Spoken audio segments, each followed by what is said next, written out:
And I can't hold it much longer. Gonna let go so I can be free.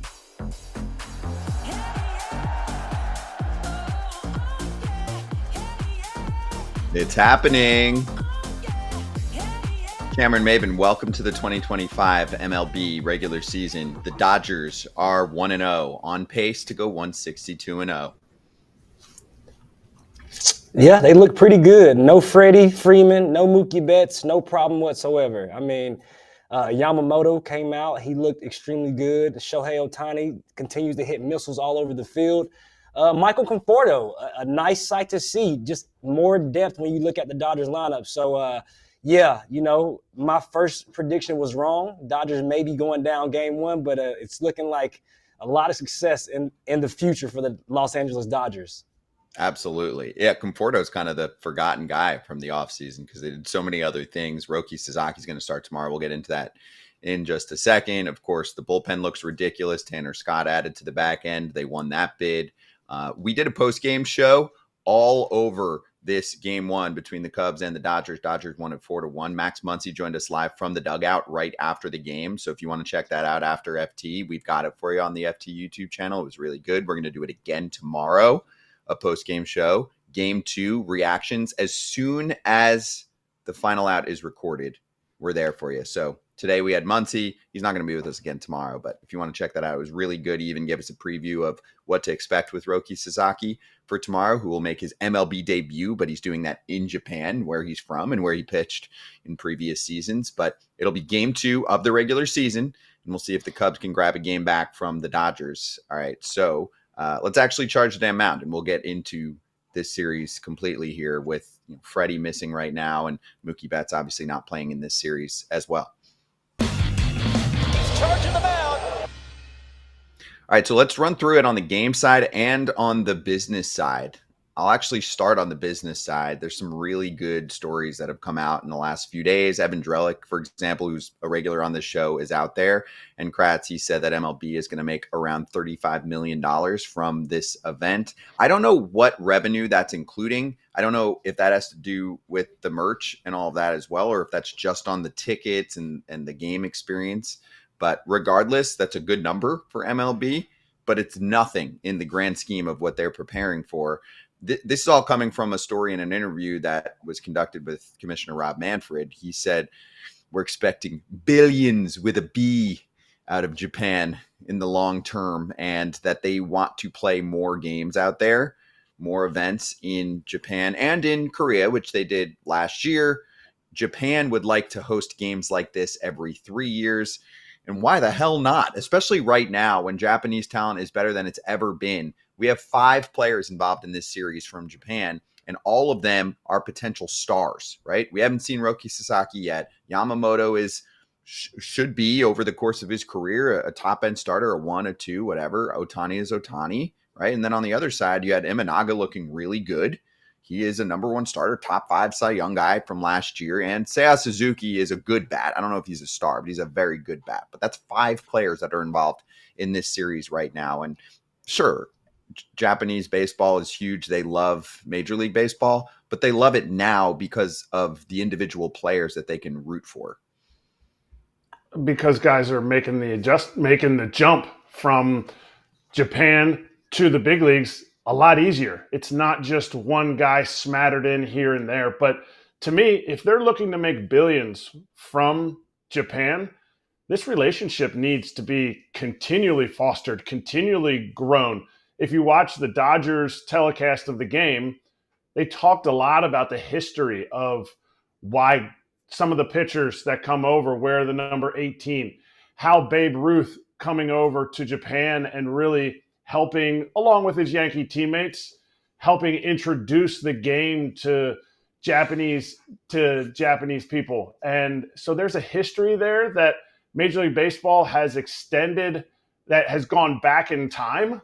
But I think it should be something that should be extended, because I don't think Major League Baseball does a good job of connecting with other countries. I've been to Japan twice, seen how much they love their game. And I think there's some things that we can take from their energy and the way that they support their players individually, no matter what team they're on, and we could bring this back to the States, and it would help grow the game here. Yeah. Also, business wise, in terms of how much is being bought. In Drelic's story, it said just outside the Tokyo Dome, fans streamed through a 31,000-foot MLB retail store even as it grew late on a Saturday, a few games before these regular season games were to start. They clocked an average of 1,100 transactions every hour across 140 registers. Is that good, Cam? Is that good biz? It's pretty good. I think when you saw the streets, how flooded they were prior to the game, you could feel the excitement just through the screen. And then in the background, you see a ton of Yamamoto billboards and Shohei Ohtani billboards. So the atmosphere is electric. I think it's extremely warranted. And, the fun part for me, Scott, is there are more, guys coming that are highly touted, that have a lot of skill. So like Kratz said, I think they need to continue to do a good job of taking advantage of this relationship now, because you can see how much, the Japanese people love the game of baseball, and watching their guys come over and have success now and do it at a high level. It's fun to watch. Just watching that game, the atmosphere, the energy was electric to just see people on their feet, look like the whole game. And that's what it's about, right? Capturing that international fan and continuing to expand the game of baseball. That's what we want to see. All right, let's get into the game part of this. And then if we have time, there's also a pretty interesting story from Ken Rosenthal about Roki Sasaki, who makes his MLB debut tomorrow. But as far as the game, Cam, how ridiculous is this Dodgers team as we get to see them for the first time in a game after winning a World Series? And they were shorthanded with their starting staff. Their starting rotation should be exponentially better in terms of talent. Their bullpen should be better, at least, if not much better. And they added depth too, like you mentioned, with someone like Conforto in the lineup for the first time with LA. Yeah, I couldn't help, Scott, but find myself as I was watching that game, I started to think, okay, no Freddie, no Mookie. And then you watch Tommy Edman come up and continue to do what he did last year in the postseason for them.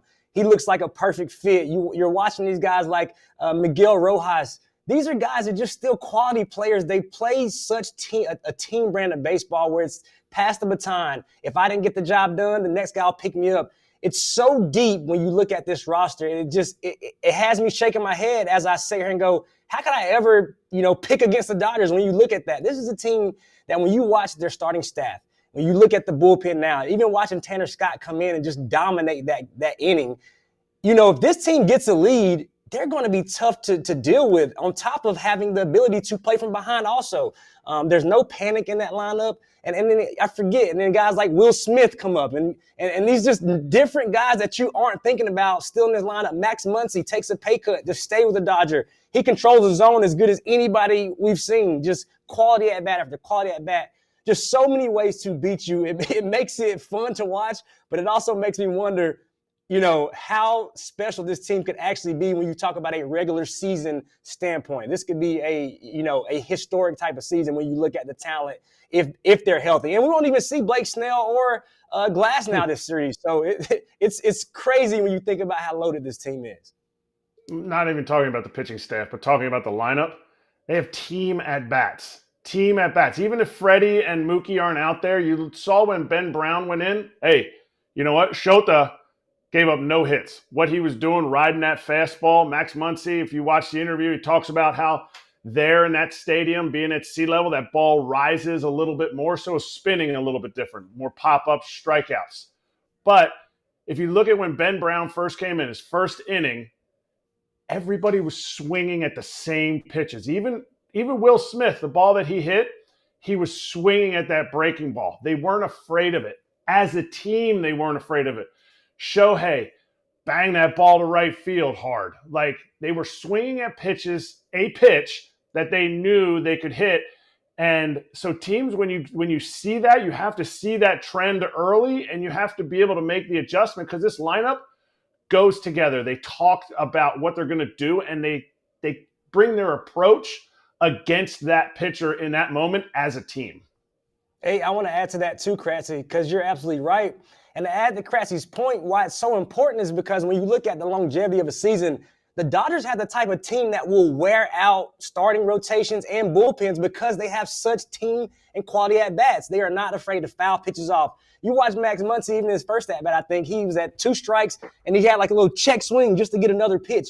Those at-bats add up when you talk about the course of a season, the course of a series. So when you really look at this, the way that they can stress you out as a lineup, right? Hard to punch, a lot of contact, a lot of damage. It's why that is so important when you talk about those quality at-bats. So I just wanted to add to that what Kratz said. He's absolutely right. Yeah, good call. And then give me the Cubs perspective, Cam. Is this team going to be better this year? It's only one game, and they're facing the Dodgers. They put up one run. AJ was on our post-game show and said, hey, or maybe this was Kratz. Hey, Matt Shaw making his debut, a little hiccup on the field defensively, whatever. Supposed to be a good player. Do you feel comfortable with him as your 5-hitter for a lineup that has been underwhelming? I mean, obviously Kyle Tucker should make them much better offensively, but do you think this is going to be a playoff team from what you saw in game 1? I found myself asking, what do they do well? And I know it's only one game in. When I look at the lineup, one thing that immediately sticks out to me is it's not a very athletic team. I know Kyle Tucker is shown to, be athletic, but when you look at speed, when you look at the lineup, I do see some holes, right? Shaw's going to have his ups and downs. I will say, watching his at-bats, I'm curious to see how his mechanics translate to the big leagues. We know that guys are a lot more consistent. Guys are able to find that hole and stick with it until you can make an adjustments. He's got the big leg kick. But I like his at-bats. I like his ability to be able to get to the fastball. I think that's big when you talk about a guy with a big leg kick. And then, again, I like Ian Happ's at-bat, right? You said it. They have some pieces, Suzuki, Tucker. But I'm just curious on what's going to be their identity offensively. Is it going to be, quality at-bats, hitting balls in the gap, manufacture runs by base hits, or is it wait around for the homer?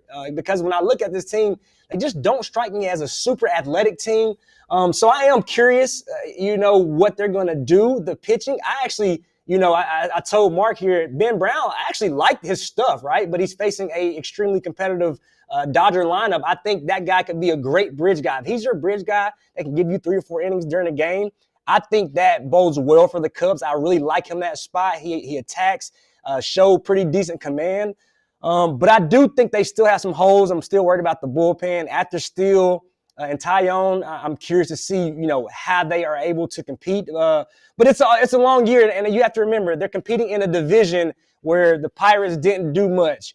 St. Louis, they still sticking with their kind of young core. We got to see what they have. So this is a division that's still up for grabs for the Cubs, but I'm curious to see how the identity kind of shapes in the form. Man, I love the Kyle Tucker pickup, but he's got to be an MVP for this team. I love Matt Shaw. I think his leg kick is the new leg kick that's more of like a step over the bat type of leg kick than the like Matt Holliday huge cock it high and let it fly kind of leg kick. But all those things, Matt Shaw's got to be Rookie of the Year. I said this in the post-game show. He's got to have that kind of year. That's a lot to put on a kid. And so this lineup, nobody's going to deny. If Alex Bregman even has an OPS of 800, people will be like, oh, see what he could have done in the Cubs lineup. Just look at 2 start comparisons. And I'm not saying the Cubs should be close to where the Dodgers are. But if you sit there and you go, oh, man, they just lost their 2 best players. They take Kyle Tucker and who out of the lineup for the Cubs, like the Dodgers took Freddie and Mookie out. Like, you need that depth. And I don't think the Cubs did enough for depth to make that huge run unless those guys have monstrous years. Because even in the division, I think the Reds lineup has more depth. And so you sit there and you go, how are they going to match up the rest of the year and not just be a 500 team? Yeah. This looks like a good team. Does it look like a great team? I'm not sure. And the division is weird. It doesn't have any standouts, at least on paper right now, but the Brewers have been dominant in the division lately. And I don't think any team is bad in that division this year. Sure, you want to say the Cardinals, aren't going to be that good. Okay, but they didn't do anything in the offseason, as in they didn't shed anything from their roster either. So it should be a decent team. The Pirates should be a little bit better with the starting staff that they have. So I just don't think there's any pushovers that's going to make it kind of easy to cruise through any parts of the division. So anyway, we'll see. Let's get to the AL Central when we swing back. We have a lot of combos that we'll get to with the Twins. We're in Fort Myers at Twins camp. That includes Rocco Baldelli joining us live on At Foul Territory right after this.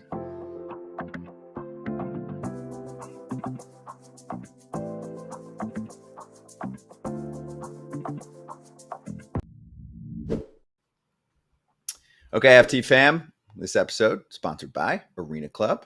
Use the code FOUL when you go to arenaclub.com/foul for 20% off your first purchase of a slab pack or a card purchase. We talk a lot about the slab packs. Also, if you're just looking for cards, Kratz, and you want to make it nice and easy and put that in your showroom or get it mailed to you, this is the spot now. This is the marketplace for it.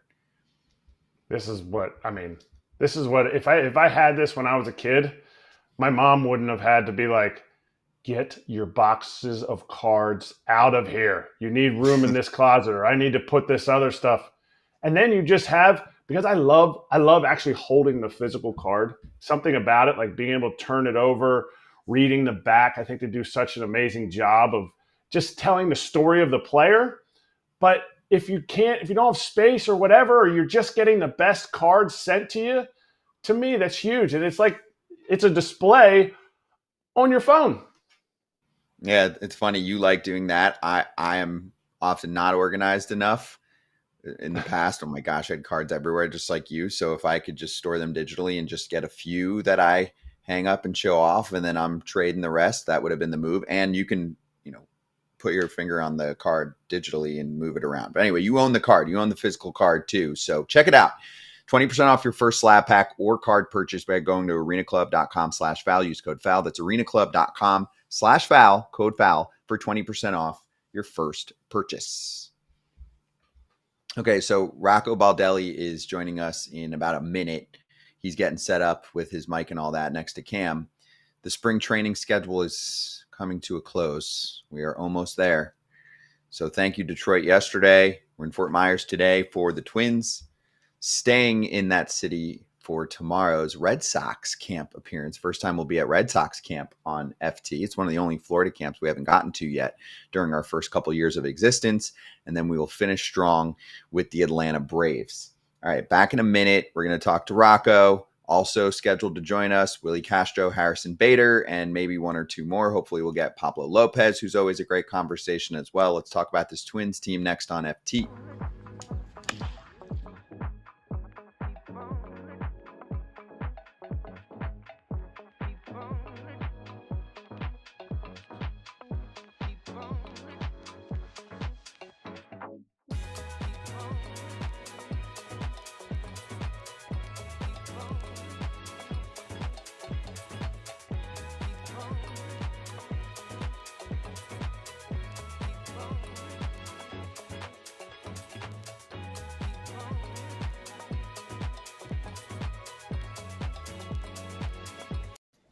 Here we go. Rocco Baldelli joining us right now, live from Twins camp. Rocco, good morning. Great to see you. How's the last week and a half here going of camp before you get the real games going? And are you excited when you see the games in Tokyo this morning? Because that'll be your team, not in Japan, but in a week and a half. Yeah, good morning, guys. The camp's gone really well.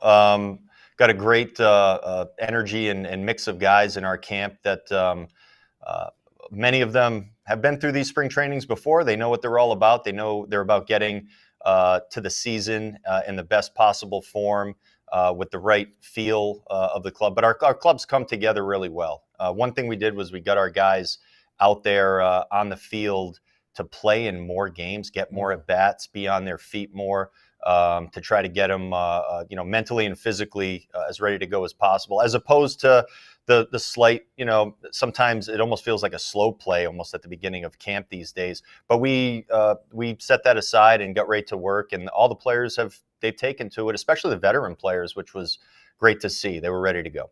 Yeah, that's actually a great place to start. That was actually my first question. Just coming through as a young guy coming up, it was all about, I watched Pujols, I watched So many veteran guys, 75 at-bats during spring training, really try to get their feet up under them because there's no way to really simulate spring training, right? All the off-season workouts you do, it's nothing like being on your feet.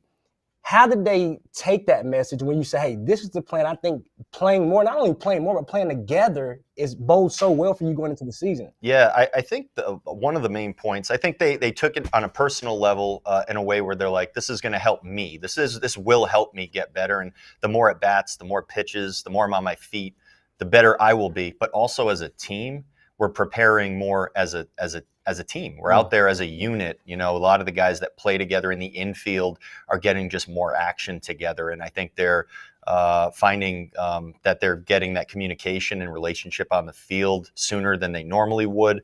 It allows us to get on the field even for like batting practice, being out there as a team base running every day at second, at third. The outfielders out there shagging because we got 15 guys out there hitting BP. It felt like a more kind of seamless, kind of circular camp where it just kind of all worked together. Do you feel like this is a gamble? Do you feel like, because we live in an age of just like, okay, everybody rest everybody bubble wrap, all this stuff. Do you feel like it's a gamble because essentially you're a division winning team and everybody says as long as they stay healthy, which can be said about any team? Yeah, you know what? I think the longer you're in the game, the more you realize everything's a gamble. You could consider any direction you want to go in some sort of gamble in some ways. And so what really, I think you kind of flip it in your mind and think like, what has a chance to really help us here legitimately? What has a chance to put us in a better spot going forward? You learn from the past, you learn from history, and you try to do it better each and every year. And you see kind of these waves in the game and cycles where you see it on the pitching side sometimes, you see it on the offensive side sometimes, but I think you also see it in the way that guys prepare sometimes. And I think there's nothing's ever gonna come out wrong if guys are on the field working hard, working together. And getting their work in. It's the cage is a good place to get a lot done, and the guys can still get a lot done in the cage. But I think being out there under the sun and on the grass will always be beneficial, no matter what age we're living in. 457 wins, 6th most all time. For me, when I think about that, and then going into your clubhouse, I think it says a lot about you. Guys, look excited to come and show up to play for that skipper. And I've always said, in my opinion, I think your leader is your skipper. I think that's who makes the train go. Talking to Byron Buxton, talking to Ty France, who's extremely excited to be here. What is your main focus to get the best after a new year, right? Last year's in the past. Rocco Baldelli as a manager, what are you doing better to continue to add to that win total and kind of get these guys to believe that, hey, we can continue to do what we've done at a high level? Well, I think anyone, in my shoes really looks outward. You look to your players and your staff. Trust me, those guys keep me going, honestly. And you look to the leaders in the clubhouse to set a great tone. And you realize, let's give the players the framework to let them go out and play. And this is about them and their skills and their ability. And you set it up so they can knock it down. Right. And that's really the goal of everything going on here. So, I would never look at it in a way where, I'm doing anything. Do you set a tone? Yes, you do. You have to get up there day one and let everyone know what the expectations are, and you be clear and you ask them for certain things. And trust me, when you ask guys for specific things and things they believe in, they want to give it to you. And that's all that you can really do. Can you give us an update on Royce? He's going to start the year on the IL with the hamstring. More so of how is he handling it? Because it feels like it's another fallback. It's like, to me, I think he's an MVP candidate every year. But can you tell us how he's handling this latest setback? Yeah. It's always going to be emotional dealing with stuff like this. So I don't want to say that it's not. He has a moderate hamstring strain. He is going to start the year on the IL, but that we know, and we have to let that kind of get by us and get over the initial pain of going through it, and then get back to work. I mean, that's really what we have to do. And we're going to be there. We're going to support him. We're going to give him everything he needs, of course, physically and conversationally and all of that. But he's an immensely talented player. We all know it. We see it on a daily basis. The rest of the league gets to see it whenever they catch us on TV or they see the highlights. But he's capable of so much. You don't want him to feel all of that, any of that pressure. All he has to do is get healthy, play his game when he's out there, be himself. Not try to do everything, just do what he does really well. And no, he is capable of a lot. No one that's dealt with injuries and has dealt with them, the way that he has is going to just say, it's no big deal. No, of course it's a big deal. But that you just have to put your head down and keep working. And he knows that. He's come back from more difficult things than this, and I have no doubt he'll be back. He's a pretty quick healer too, so I have no doubt he'll be back soon.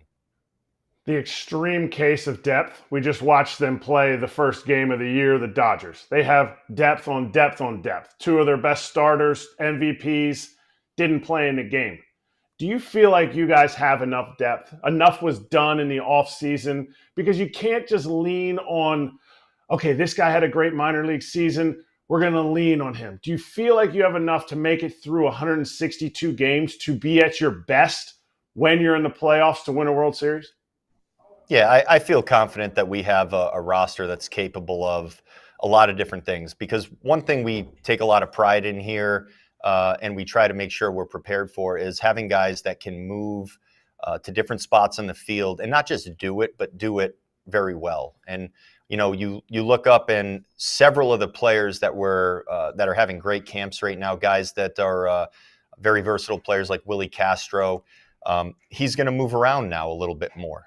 He's going to play a lot of second base, but he's going to move around. And you have Jose Miranda that's going to move back and forth on the field. And we have several other guys that are very talented that can do the same. And that is a real thing. It's one thing to say, oh, the guy's versatile. And that's it's one thing to say it. It's another thing to see it in action when you're actually out there in the dugout watching a guy move to several different positions in a game, or when you're setting a lineup 3 days in a row, having a guy that can move around and play 3 different spots. So we use this camp to move guys around. We put Eddie Julian over at first base. We got him some work over there. Brooks Lee plays all around the field. Austin Martin plays outfield and infield. We have guys that can do a lot of this. So we do it for a reason. We do it in case situations like this come up. And I do think our roster has a ton of depth and quality depth to take care of business. And some of the times where we've been successful over a period of time and played good baseball and won games, we've done it with guys missing some time. And that's part of the reality of this game and something that we have to do well. And we've done well in the past. So it's certainly not an impossible task. It's something I think we're very capable of. Oh, okay. I thought Cam was going to go. My bad. No, go ahead. I got a question from last year. You guys, you go on feel, but you also go on the numbers. Okay, this is our guy coming off the bench, Manuel Margot. At what point last year did you think this is the time Manuel Margot is going to get a hit? Because he ended at 0 for 30 pinch hitting, and it's a record. So as an org, as a manager, do you sit there and you go, he's about to get hot. This is the one. Well, when you have guys that have done things very successfully their whole career, you're going to bet on those players to be able to still do it. I think we can come up with a million examples of this. And that track record generally is the best way to assess, players or a good way to know what you're going to expect. Did I expect that from Manny in the pinch hitting role? Absolutely not. Of course, I expected, at some point for him to string, three hits together in a row and do something, because he makes such consistent contact. Not just because he's hit lefties his whole career, which he has, but he's a guy he's not a high strikeout guy. He's a guy that's going to keep putting the ball in play, spreading it around the field and giving himself a chance. He also was excellent against lefties. When he wasn't pinch hitting, he was good, every other time we saw him play. So those sorts of things you just have to, you deal with. And yes, there are times where we let our lefties just hit for themselves as the year went on. and you make adjustments, and you continue to make adjustments. Did that one work out ideally? Of course not. But you have to have a plan and something that you believe in going into things, and it works. The year before, we probably pinch hit as much or more as any team in the game, and it carried us to the playoffs and to success in the playoffs. So, trying to kind of argue those things year to year, was it right or was it wrong? If we were wrong about it last year, we were wrong about it the year before, but it worked out pretty well the year before. So who knows? What I do know is, when I feel good about something, I go with it. It's not going to work out every time. I know that, but I can look in the mirror and feel good about it. And I think we have players who fill roles well and have the right track records to pull off these spots on our team. Okay, so before I let you go, I do want to ask two questions. I know you got a busy schedule. Talk about guys stepping up. Who are guys that we may not be looking at or thinking about that you say, hey, this guy really could come up big for us? And you mentioned Brooks Lee. Is he a guy, or is there anybody else that you going, man, this guy, I don't think people know how good he really is? Well, we have a lot of good young players. So we were talking earlier, and we have really good veteran players and guys that have long careers of success with good success. We also have a ton of young players. We don't just have one or two, So, Simeon Woods Richardson is coming off of a good year. He's had a really good camp. He'll be pitching in our rotation. He's important. Cole Sands in our bullpen probably doesn't get talked about that often because we have Duran, we have Jax, who are two of the best at what they do. But he had a spectacular year last year, converting from starting into the bullpen, and he's got 4 or 5 pitches. He's got excellent stuff. He doesn't walk people. He can attack both lefties and righties. He was awesome and did a great job. I think we're going to see more of Miranda now, who has hit for a couple of years now for us, and we're going to get a chance to give him a little bit of runway and see what he can do. And Brooks Lee, Eddie Julian, these are guys that we have high expectations for. It's nice to have good young players that have real ability that you can send out there. A guy that's had a nice camp for us that we brought over in a trade with Boston this offseason was Mickey Gasper. He's had a tremendous camp for us. And a guy that can be a real third catcher who can, allow you to make some moves during the game, and you have that covered in addition to playing first and second. So we have guys that we expect to challenge. And we know when we sit here and we're building a roster, we have to challenge our young players to produce and go out there for us. And we know it's a hard league for a young player. It always has been, and it always will be. But we are not afraid to put them out there and see what they can do. Okay, let's have some fun with this. So I want to ask you a question. Back when I was probably 14 or 15, a lot of people don't know this about me. I was able to go to the Sally League Asheville Tourist game. Right? This is my job. I was a bat boy there. I watched this young guy. I want you to tell me if you remember this guy. This is a guy who inspired me right here. And I tell the best story. It was the first time, and I'm just saying this, it was the first time I saw white guy, 6'4", fast as can be, light pole to light pole pop. But the biggest thing is you were so good to me as a bat boy. You probably don't even remember. You were so good. Good tipper, too, by the way. Nobody tipped. Couple hot dogs from the concession stand. You tipped me good. I just want to, do you remember that? Do you remember that by any chance? I have a recollection of it, but I don't remember the details. I'm glad. Thanks for bringing it up. You did. You inspired me. I watched you carry yourself as a professional. I watched you as a teammate. So I just want to say I appreciate, the inspiration that you were being a young guy, just getting drafted and kind of showing me how to be a professional at a young age. It was fun to watch that. Thank you, Cam. Yeah. You know what? At that point in our lives, honestly, I was figuring things out. You were younger than me, obviously, at the time, but I didn't know what was going on. I'm trying to figure it out every day. And you know what you do? You try to work hard and treat people good. And that's really what everything comes down to. But I remember that league. I remember how tough that league was as a young player for me, right out of high school to go play there in the first full season. Asheville's, what a great place to be. But now it comes full circle. Now we're here, I love it, man. Here again. I appreciate you, man. Absolutely, man. Thank you so much. That's really cool. That's really cool to bring that back. Rocco, thank you so much. Too, Scott. Yeah. Guys didn't tip back then. $1 or $2 went a long way for a high school kid. That was big. That was big. Hey, yeah, especially, I don't know the bonuses, but the minor league salary was not great. It's still not great. It definitely wasn't great back then. So I appreciate that. Rocco, good to see you, man. Thank you for the time. Have fun the rest of spring, and then good luck this season. We'll see you during the year. Good to be here with you guys. Good to see you too, even if it's only on the video. Come visit us sometime. You'll get us in person, I promise. We'll get you during the season for sure at a game. But thank you, FT fam. We'll be right back.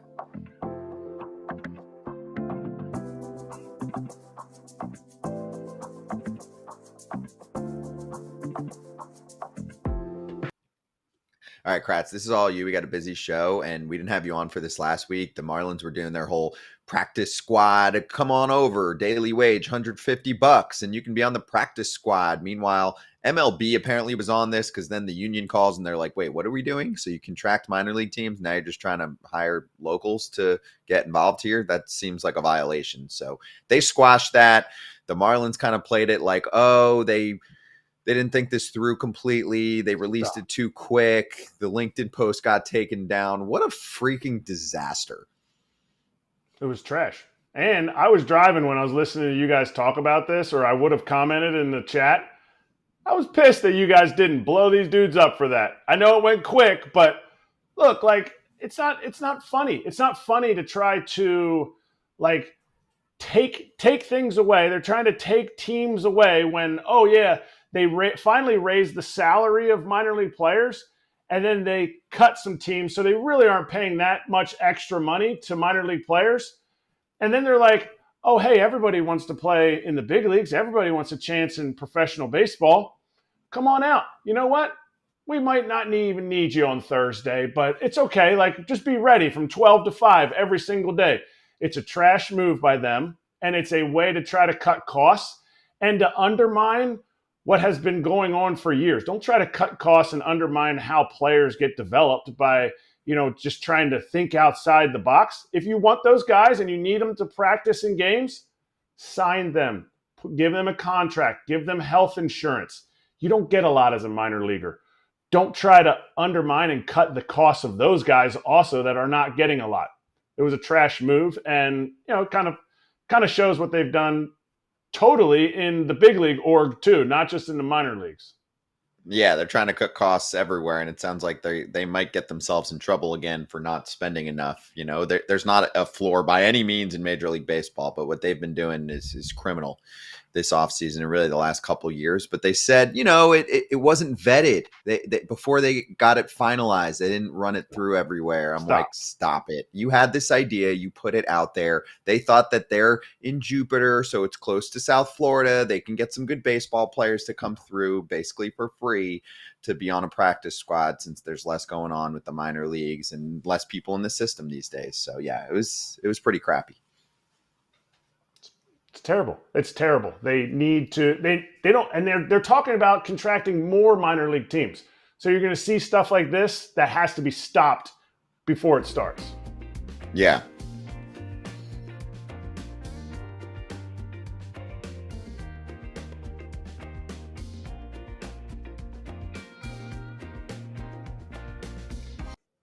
We have Harrison Bader joining us right now on Foul Territory. Harrison, great to see you, man. And obviously you had a fun year last season with the Mets. So now take us through your offseason and how you end up with that hat on. Yeah, it's good to see you guys too.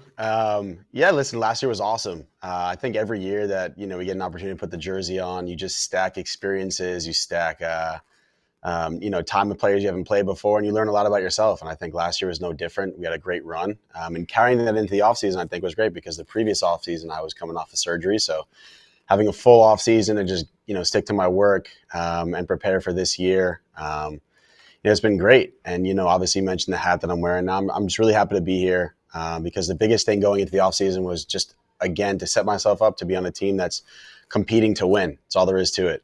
Winning is extremely contagious. If you have an organization that preaches it from the top all the way down, that's just a contagious mentality that will carry you through a lot of the ups and downs of the season. So the most consistent organization with regards to that was the Minnesota Twins. I'm happy that we came to a deal, and I couldn't be more grateful to be here. That's all there is to it. Yeah, I want to stay there, man, because when I look at this fit, we talk about the lack thereof moves, but I think this is a big fit when you talk about the Twins, what they need. When you talk about elite defender in center field, a guy that can take some pressure off Byron and get him off his feet a little bit more. But I also believe that you're a guy that you're at a point in your career where I think you need to be in there every day. I don't think it should be a platoon situation, or I think you deserve a chance to go fight for a position, a spot. Where are you with that? Because I know, like I told you coming in here, I think you haven't even scratched the surface yet. Offensively, where you sit today as far as the opportunity being here as a Twin? Yeah, absolutely. I mean, I think the biggest thing is just setting yourself up for, to get at bats. And the way you do that is just by continuing to prove day in and day out that you belong in that lineup. And really that's up to me. You know what I'm saying? I think kind of goes back to what I learned way back in the day at the University of Florida from our coach, Brad Weitzel, who would always preach, you players don't understand that you guys make the lineup. Yeah, we're the coaches, we write it in, but you guys, based on your work, your process, everything that's going on, you guys decide the lineup. And that's always stuck with me because I still believe that to this day. So if I go out there, I do what I'm supposed to do on all sides of baseball, which I know I'm capable of, I'm going to play a lot. And like I said, I think, this organization is going to allow me to do that. I have the ability to play multiple positions in the outfield, which I'm going to unlock this year, which I haven't done in a long time. That's super exciting. I've always said that defense is about repetition. You know what I'm saying? There's a lot of controllable factors. So being able to just, get those reps before the game, understand the angles, that's all there is to it, and go out there and play ball. So I'm excited for it. I'm excited for the new challenge of playing those opportunities of those positions. And yeah, whatever I got to do to help this team win, I'll be there for it. Is it kind of a knock to your ego a little bit when you go to right field and you're starting taking balls in right or left when you're like, dude, I've got gold in center. Like, you don't move shortstops that have gold off a shortstop without it being like a tougher transition.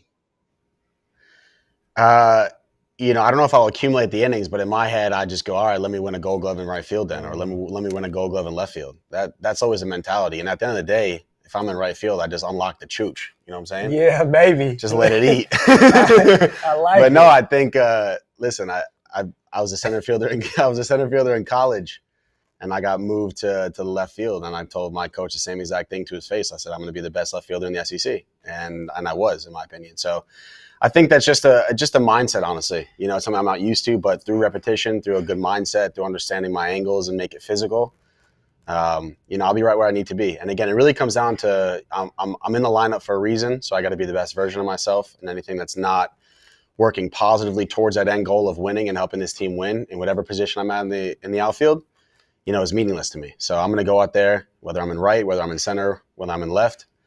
I'm going to be the best version of myself defensively and make the right decisions with the ball, and I'm going to help this team win on that side of the baseball when the game calls for it. Yeah. There's no ego involved. Long story short, there's no ego involved here. We got to win. Can't win with too many egos. I love it. There's a difference between ego and confidence, and you exuded the confidence there. So I like that. Speaking of confidence, one of your Florida teammates, we talk about the SEC, Pete, all the stuff he went through with free agency, and you played with him like in the pros, not just college. Like, can you talk about some of the stuff he was going through? Did you talk to him during that time and how that transition, because he went back to the Mets, how the whole thing played out for him in free agency? Yeah, listen, I don't want to talk on his behalf. Everybody's free agency journey, whether it's for 1 year, for it's a long-term deal, that's just so subjective and it's so individualized to the player. I can speak to the fact that regardless of the number of his contract, regardless of what he may or may not have turned down, all I know is that it does not change anything about the type of person he is, the type of man he is off that field, the type of baseball player he's always been in his entire career. And many times it might be harder and a lot easier to say and might be hard to do at times, but that number does not define who we are. That number does not define the type of person we are on and off that field. And with regards to that, I've never met a better human being than Pete Alonso. And he's always been there for me whenever I needed him, whether it was a swing thing, whether it was a conversation about whatever. He's always been there. So he's just going to keep doing what he does. He has a fantastic family who I've known for a long time. And whatever is going to be in his future is up to him, and it will come. And just because it didn't come this year doesn't necessarily mean anything. I'm happy for him. I'm happy that he's back in New York. That's where he belongs. I know the fans absolutely love him. And that's the type of things that just propel you through a long season, because there will be ups and downs. So I'm happy that he's where he is, and I'm just looking forward to a great year from him. What's the biggest difference between New York versus New York? You're a Bronx guy, Bronxville guy, not just Bronx guy, but you got to play for the Yankees. You got to have probably your greatest stretch of your entire career in the playoffs for the Yankees. Then you went over to the Mets. I mean, all the stuff that was going on with Grimace, with the Pumpkin, with OMG, everything. Can you give us the biggest difference in playing for both of those teams, positive or negative? Yeah, I think just the biggest difference obviously is New York is divided when it comes to their baseball teams. There's no doubt about it. You know, there's no gray area. You know, if you're playing for the Yankees, you know exactly who's rooting for you. If you're playing for the Mets, you know exactly who's rooting for you. Even down to like, you walk into a restaurant, you know, everybody's the first thing they tell you is whether they're Yankees or a Mets fan. And I think that was just really cool to kind of feel the stark difference, you know, just, and everyone's living so close to each other. So you kind of never know what to expect. But every day in New York, whether it's the off season or whether even playing in season, it always is going to present just high energy at all times. And with regards to the organizations, they're both incredible organizations. And getting the opportunity as a New York kid to play for both was just an absolute gift. I really don't know how else to say it. There's no other words for it. I just tried to make the absolute most of it at every time. And I think when I look back on it, you know, I'm just really proud of being able to put those uniforms on in front of the, you know, a lot of my friends and family who ever since day one, since I was like in 6th grade, you know, I told them, I was like, I'm going to play for the Yankees. I'm going to play for the Mets. I'm going to play professionally in this city. I'm telling y'all. And, you know, for me and just for the people who really like know me and love me, they, you know, we were right. So, you know, it came to an end after a couple of years, which is fine. We keep it moving, of course. It's always about the ball. It's always about taking care of the ball. But having that small, you know, that 2.5 years or so opportunity to do that in my hometown was certainly special. So, yeah, man, it doesn't get better than that. I love that. Okay, before we let you go, break out your offensively for coming. I see it. I'm telling you, you're healthy, you look good, the energy is right. Offensively, I think where I struggled was trying to figure out who I was as a hitter. Power, got it has power, it has speed. What are you working on and how do you balance that? Trying to be the best of both, right? Yeah, absolutely. You know, the best players I've learned from, they always talk about just remaining present in the game situation. And truly, whether it's the first at bat of the season, the very last at bat in the playoffs, you know, they are just so present constantly and always adjusting to the game situation. And that takes repetition, you know? So something I've just been practicing nonstop this spring training from start to finish has been just remaining present in the game situation, you know, and trying to work with the pitcher, think with the pitcher, because I'd rather be 100% on my plan and be wrong than kind of 80% on maybe 2 pitches and I'm kind of in between and there's weak contact in there.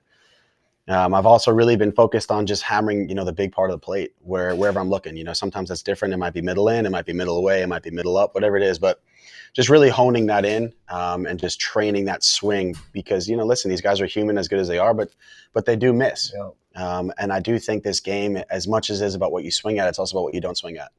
And sometimes being smart in the game situation to not chase certain pitches, even if they're called strikes. Yes.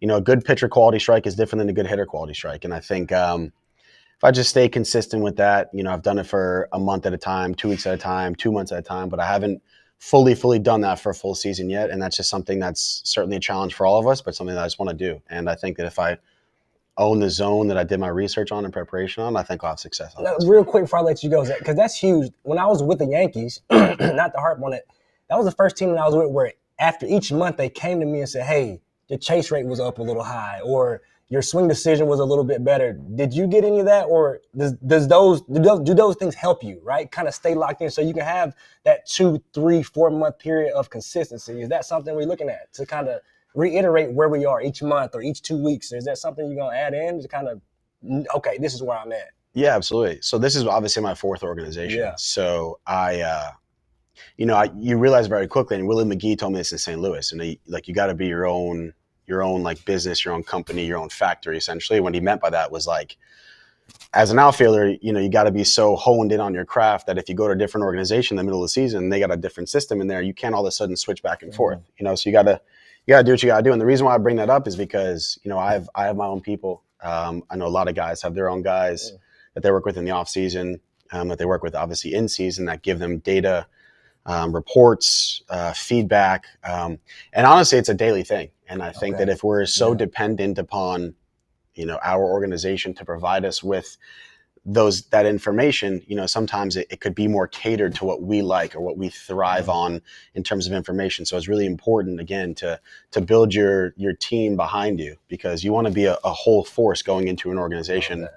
And, the organization is going to provide fantastic information, but sometimes what we needs to be more catered to us. And a lot of times that information is for the general lineup, which is fine. But when we're in the heat of battle in that 2-2 count, you know what I'm saying? Like, sometimes a small piece of information that we got maybe from our personal guys might not be in the bigger overall report. Absolutely. So that might get us to that bat. I don't know, but I love that. I love that. That's real. Yeah. I had to ask because that's real. Makes sense. Day-to-day process. I like that. Oh, yeah, absolutely. Yeah, Harrison, that was really good insight. Appreciate you, man. Good to see you. Good luck this season. Welcome to the Twins. We'll catch you during the year, okay? Absolutely. Sounds good. Great to see you. Thank you. That's Harrison Bader. We'll be right back.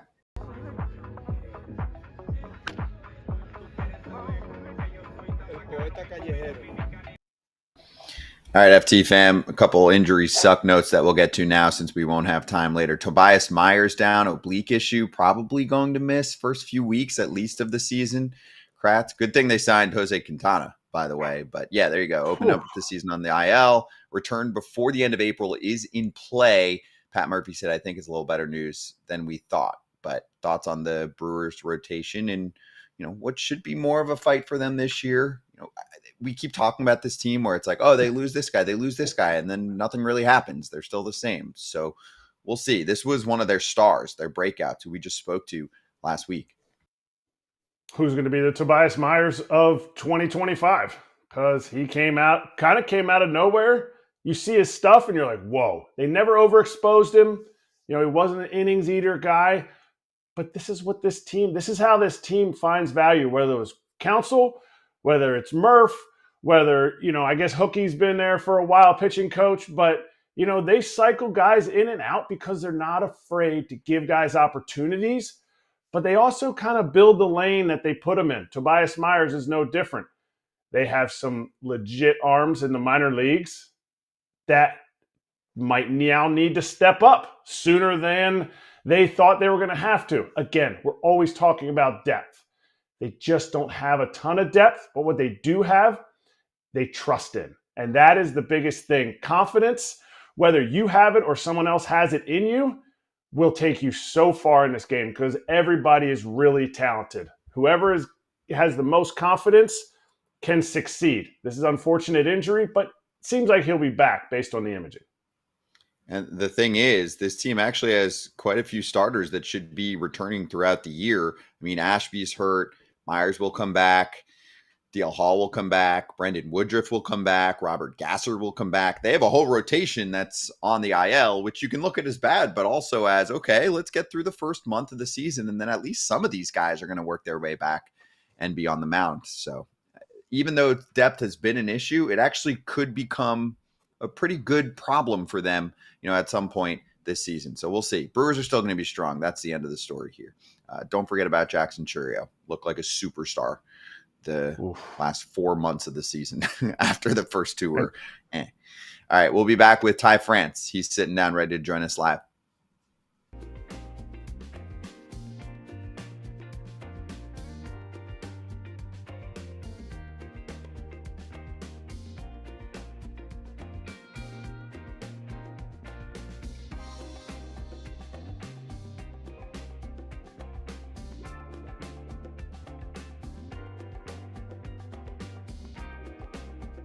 And a half, they said there was a lot more day games. Okay. We have a lot of day games. Here we go. We're live. We're ready to go. Oh, yeah. Ready? Yeah, it seems like Let's do this. Cam, we're back on TV for the whole world. Let's introduce Ty France, new Minnesota Twin, joining us right now. We spoke to him maybe several months ago, and good to see you, Ty, looking actually super jacked and having a great spring training. So how was the off season for you, and how are you feeling, including the heel? Really good. The off season was great. It was definitely needed. Last year was just such a whirlwind. The ups, the downs, the good and bad. But to get that break is definitely needed. Really got after it this off season, kind of fine tuned some things, and overall healthy, feeling great. So excited to get things going. I think when you look at it, the proof is in the pudding. The back of your baseball card doesn't lie. A guy who's been extremely productive in the big leagues What type of mental reset did you have to, take to kind of remember, hey, I'm still Ty France. I'm still a really good big leaguer who's had a lot of success at this level. What did you have to, kind of redo in your, mentally to kind of go, you know what, I still got it? I think the biggest thing, unfortunately had to go through it, but getting DFA'd, non-tendered, going through all that stuff really puts things in perspective. Definitely the game finds a way to humble you when you get too comfortable. And, I felt like I was at a point in my career where, I had earned the everyday job and kind of got complacent, and then it was ripped out from under me. So this offseason was just a kind of getting that chip on my shoulder again and coming back to show that I still have something to prove. Do you have to change the type of teammate you are when you talk about get that chip on your shoulder, complacency, you feel comfortable where you're at? Do you have to change who you are? It's almost like when game time comes, I gotta be somebody different. No, I think I've been the same person my whole career. The same teammate. If you give me your best effort, I'm going to give you mine, and just come to work every day and give it 100%. So as far as the teammate stuff, no, I treat the guys the same no matter what, whether it's a good day or bad day. And I also now at this point in my career understand how hard this game is, and sometimes you need to be that light in the clubhouse. So try and be that as much as I can. Now, I want to talk about that. Not to make any excuses for you. Accountability clearly is something that you're all about. But we all know this game starts from the ground up. How much did that heel injury actually affect you when you're talking about standing in the box, being in your legs, being connected? Can you talk? Did it have a little bit to do with kind of the I guess backslide, so to speak? Mm-hmm. Yeah, I think I would say a little bit. It happened. I only took, I think it was the 10 days, and then got right back in there. And the competitor in you just wants to be out there, yeah. And you want to be out there for your team and be able to compete with them. And I think I probably rushed back sooner than I should have, but I've done that with multiple injuries now, and I need to learn that it's not always the best to rush back, and because it could hurt you personally. So I think I did rush back a little too soon, created some bad habits, and like you said, when you don't have your legs under you, this game is very difficult. So it probably contributed a little bit, but like I said, I don't want to put all the blame on that. At the end of the day, yeah. I need to go out and compete. What are the chances? 105 hit by pitches, and you get hit in the heel, and it breaks your heel. What are the chances? And did you have any other really close calls on all of those 104 hit by pitches that you're like, I thought that was the one that got me? Not the heel though. Yeah, so I took a few 100-mile-an-hour fastballs off the forearm that I thought would have done a little bit more damage, but it's kind of, I don't want to call it funny, but just a coincidence that that back foot slider that fractured my heel was the hit by pitch that broke the Mariners record, the hit by pitch record. So the one that broke the record broke me. So I want to talk about this. You come here to Minnesota, signed with the Twins. How did that conversation go? How did that process go? What did they tell you that they saw in you? And then talk about kind of a unique deal, so to speak, as well. Mm-hmm. Yeah, I think going more off talking about the deal, it was just they wanted to see me come in and prove that I was my old self just before, fully committing.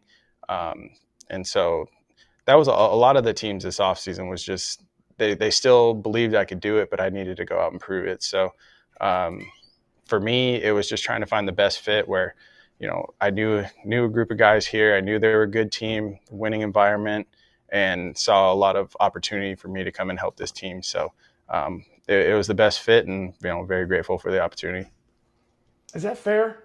That all the teams were asking the same thing, you got to prove it. You're like, I was an all-star. It hasn't even really been I got shirts that are older than my all-star shirts. It's not. Do you feel like that's fair? How maybe not so just you, but the league in general is viewing guys who can still do it, and now they're like, you know what? Let's have a tryout day for a month. Yeah, I mean, nothing about this game is fair, but it's just one of those things where it's out of your control, and they just kind of the middle to lower free agents probably don't get the love that they should. You see guys like Mark Canha, James McCann, these guys signing minor league deals when they still have a lot to offer. So it's just part of the business. It is what it is. But yeah, like I said, not much about this game is fair. I love it. All right, you were an all-star in Seattle, correct? Yeah. So you got a hit in Seattle to be an all-star. So much has been made about the batter's eye, being at an angle or tough to see. Did you see that, or do you hear that in the dugout through the guys? I know the batter's eye situation, that really wasn't much of a conversation. We would have never known that unless someone came out and said it. So, and to this day, I don't even know if someone's gone out there and measured it. So, like, it's that one's hard to put blame on that. Is it hard hitting there? Yeah. I mean, just the ball doesn't carry well. You got to kind of change your approach a little bit there. The power numbers are going to go down. But at the end of the day, like, I personally didn't have a problem with it because I'm not the kind of guy, right-handed pull power hitter that needs to go out and hit 40. I think those guys are the ones that are more affected by it. I'm more of a gap to gap, drive the ball, all over the field, and those guys can have success there. Is there something we talk about teams that build around their field? Kaufman, the Royals, they build speed in the outfield to go track balls down. So they have gazelles out there. Is there something that the Mariners could take advantage of that stadium? Because you hear, oh man, 40 homer guys are going to go to die in Seattle, which I think there's value somewhere, especially right-handed hitters. Yeah, I think if you're a lefty power guy, I think the ball carries well to right field. So I don't think that part's an issue. But just building off of kind of the gap to gap approach and taking your hits more so than trying to drive the ball. And this game, it's gone so one-sided to the power aspect that average is dying. Like, people don't care. They'd rather have a guy hit 210 with 30 to 35 instead of 280 with 15. So Nice. The average aspect's dying. But I think there you have to take your hits. You have to have a good average there because the power numbers as a righty are tough to get. I want to stay there, right? We talk about we're in an era now where you get rewarded for homer or nothing, right? But you talk about it, and you've always been a guy who's shown he takes a lot of pride in being a quality at bat, right? A tough out, even as a power guy. How difficult has it been for you to stay in your approach? Or did you at some point even get away from your approach, like you said, watching how the game has kind of transitioned? Yeah, I definitely do think the last year or two I've tried to become more of a power hitter. And if you go look, pull side power, my pull side fly ball rate has gone down and my pull side ground ball rate has gone up because I'm trying to hit the ball in the air pull side instead of just letting it happen. So, yeah, it's a weird process, especially going through like the arbitration process and stuff like that. The home run is very valued in arbitration. So guys kind of try to lean more on that. And the pitching's pretty good now. So, to be able to be a guy who hits 40 homers, it's not too common now. So let me ask that. With that said, a lot of talk has been, about Minnesota not making this move or that move. When I go into the clubhouse, I see a guy in yourself. I see a guy, Harrison Bader, who you guys bring value to any clubhouse that you're in. What are Minnesota fans going to get from you that they might not be aware of? What do you bring into this organization? I feel like one thing the last few years I've kind of gotten knocked pretty hard on for some reason was my defense. And those that actually sit there and watch the game, I'm a pretty good first baseman. Yeah, like absolutely. they don't value, at least on the computer, picking a ball, saving your shortstop from an error, and just the little things that we do on the field, defensive wise, we don't get love for as first baseman. And if you go and look, there were only 2 last year on. I'm just going to go based off of Fangraphs, but there were only 2 positive first basemen in their defensive WAR category, and that was Christian Walker, Carlos Santana. And when you go and ask for answers, they don't really have, like, if first basemen just get knocked for some reason. I don't know what it is. Even but Pete saved a ton of runs. Yeah, Nobody talked about that. Exactly. Yeah. So it's those things that, I think personally I play a pretty good defense. And, I try to be, I know we have Buck, Correa, a handful of veteran guys in this locker room, but just try and be as good of a leader and lead by example as much as I can. And lastly, just come out and be myself and, hopefully the have numbers. fun and smile. Yeah. Oh, absolutely. Yeah. Absolutely. This Enjoy game's the game. hard. You got stuck man. in misery for a long Game's time. I hard. told you, good baseball is contagious, just like bad baseball is contagious. So I think 100%. you're in a good spot. Your manager spoke highly of your spring training, so we're rooting for you, man. Yeah, man. I appreciate it. You ready for that cold? You ready for that cold up there? I mean, you're got a nice little bronze going on. I was in Seattle for 4 years. No. Seattle is cool. We're talking cold. You're going to be hitting rocks. It's going to be snowing in May up there. Are you ready for that? Did they prepare you for that? I mean, I don't think there's really a way to train for that, but we opened up I think it was 2 or 3 years ago. We opened up in Minnesota, and our first game got snowed out, so I kind of know what to expect going in. There you go. Well, Ty, best of luck. Keep doing your thing here in spring training. It's been fun to watch, rooting for you this season, and thanks for joining us, man. Yeah, of course, guys. Thanks for having me. It's always good seeing you. Thank you. Yeah, you too. Ty France with us on FT. Back to Minnesota Twins camp in a moment.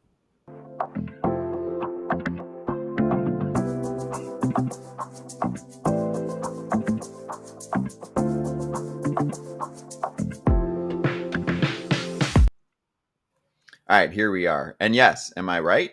I mean, Ty's been hitting the gym. That pop's going to come naturally this year. You're just going to get that natural swing, and the pull side pop is going to be like, woo, there we go. Even in Minnesota, where it's probably, that park's probably a little neutral. For a while, it was looked at as a pitcher's park, but is it? I love it to left there. To left there. And that high wall and right gives you confidence that they're not going to run balls down. But something he said was so awesome that I think everybody needs to try to hit home runs. I get that. But if you're seeing your results are your fly balls to left field, which are home runs, is going down, and your ground balls to the left side are going up, that means you're not doing it right. You're not choosing the area of the field to hit home runs. To me, Ty France is such a short arm, short swing guy that he's going to hit home runs when he catches it out in front. He drives the ball on a line, like on a rope to right field so well that, to me, his swing can't dictate, his swing decision can't dictate if he's going to hit a home run or not. It's more of the swing location when he makes contact. I know that's getting into the weeds of like mechanically how it works, but that is such a great thing that he said that people need to be aware. Ground balls don't ever turn into home runs. Never. That's a bad swing. Yeah, the other thing that stood out to me was the Fangraphs pop for defensive WAR. It's like, how come only 2 first basemen are positive? Now, that's not outs above average. It's defensive WAR, and WAR, I think, naturally knocks a first baseman down, right? Totally. But also think about if you told a third baseman or a shortstop they don't ever range to one side, that's how you get negative WAR. Christian Walker does an amazing job of ranging to the second base side. You have to have pitchers that cover the base.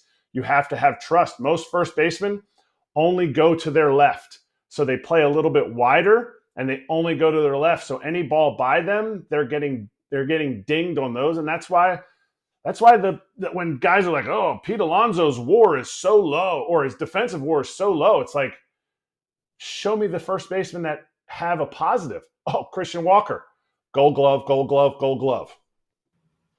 Yeah, that is telling. We're probably giving too many first basemen a hard time to say, oh, yeah, they don't rate well defensively. It's like Santana, Walker, and then we're going to start picking on guys. Yep.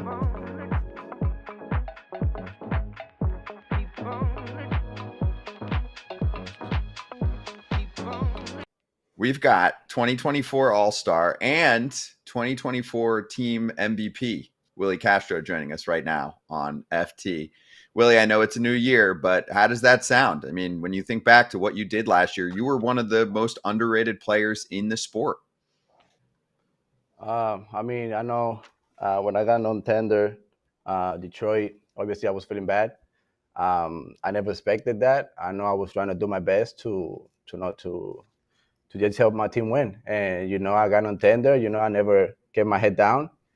And I got the opportunity to sign here in Minnesota. I know that since the first day I heard about them that they wanted me to sign here, and I just think it was a really good opportunity for me to come. And obviously, I know I had more in me. I know I had to come and show my skills, and that's what I did. I came and won the spot, and yeah, here we are again. Hey, I want to talk about that. We were together in 2020, and you were playing a lot of infield. Detroit had just started to kind of mess around with bouncing you around. Now we look up 2 years later, super utility, maybe the best super utility player in the game. How much pride have you taken in realizing that, hey, this is a way that I can stay on the field, also switch hitting? What does that do for you, understanding that if I can play more positions, it's hard to get me out of the lineup? I mean, I know I came up since rookie ball to the big leagues. I was a shortstop in my whole career. And yeah, I just, when I was in Detroit, I know my second, third year, that's when AJ Hinch decided me to see if I can play outfield. He told me if I could play outfield. I said, of course. As long as I'm in the field, I just get the job done. And man, I got the hang of it really quick. They told me like I look natural in the outfield, and man, I just went out there, just trust myself, trust my abilities, and man, right now I feel natural in all the positions that I play, and I feel good as long as I'm in the field. I just want to get the job done so I can get my team to win the games. So I real quick, I want to talk about that. Not that easy to make that transition. I was outfielder my whole life, went from center to left, and it was difficult. How much extra work has it taken? How much time can you kind of touch on that? Like, it's not that easy to just go out there and do it. How much work have you put in defensively to make sure you're comfortable when you get out there? Because you look so natural. I mean, it was something natural. I know I was there when they first told me that I was going to get some time in the outfield. I just went out there, just get a couple reps, a couple fly balls, a couple, just go into the corners, get the balls. And I mean, I got the hang of it real quick. So I think it was just trusting my abilities. I think my abilities what got me to that point to be the utility guy that I am today. So I just focus on the little things that can make a big difference in the game. So like I said, my talent is what got me to this point. Everybody says when they're on a team, I just want to do whatever it takes for the team to win. You're getting to a point in your career at 28 years old, you're going to be a free agent next year. Are you more valuable at one singular position in free agency? To be honest, I don't know. To be honest, I don't really look at the numbers. I don't look at anything. I just try to go out there and and just do my job. Whatever it takes to help my team win. That's my number one thing that I have in my mind every day. Just go out there, have fun with the guys, and just everything just come out natural. Okay, so you guys didn't get a chance. I just had a chance to hop in and go into the clubhouse. One thing this dude has always had was some of the most swag in the clubhouse. So the custom cleats are sick. First off, who does your spikes, and what kind of inspires you on the custom that you go with, or what you decide to go to? Like, how do you pick that out? I mean, I started doing that maybe 3 years ago when I signed here, 2023. And yeah, I got a guy in Dominican that he does that for me. I just tell him, give me some options. He does that 3D first, and then he send it to you to see if you want something changed. And yeah, I like to do like the cartoon characters and stuff. Those are crazy. And yeah, I just try to, just mix it up a little bit. And yeah, I think this past 3 years I've been doing that, consistently, obviously. And yeah, that guy over there in Dominican, he's look good, feel good, right? Yep. Yeah. What's the deal with the Flintstones though? Why the Flintstones? You a big Flintstones fans or just a cartoon fan in general? I mean, I'm a really cartoon. I'm a cartoon guy. It's little. I always watch the cartoons. So I saw a couple cleats a couple years ago that I saw some cartoon characters, and man, I said I got to do that. I got to do that, and yeah, I think that's something from my childhood.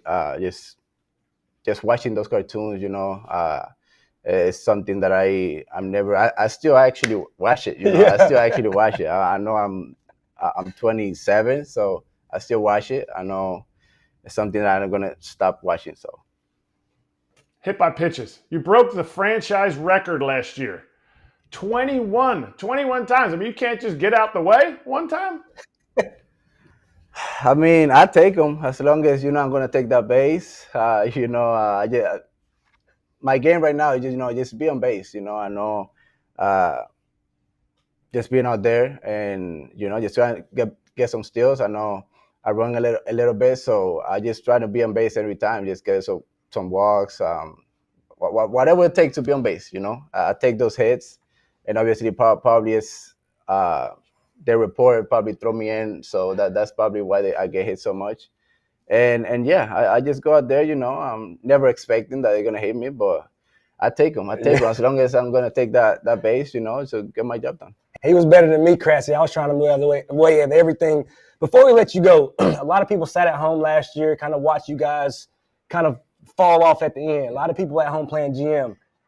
As a team, what do you want to see from these guys? Other than health, what is your expectation for the Twins this year?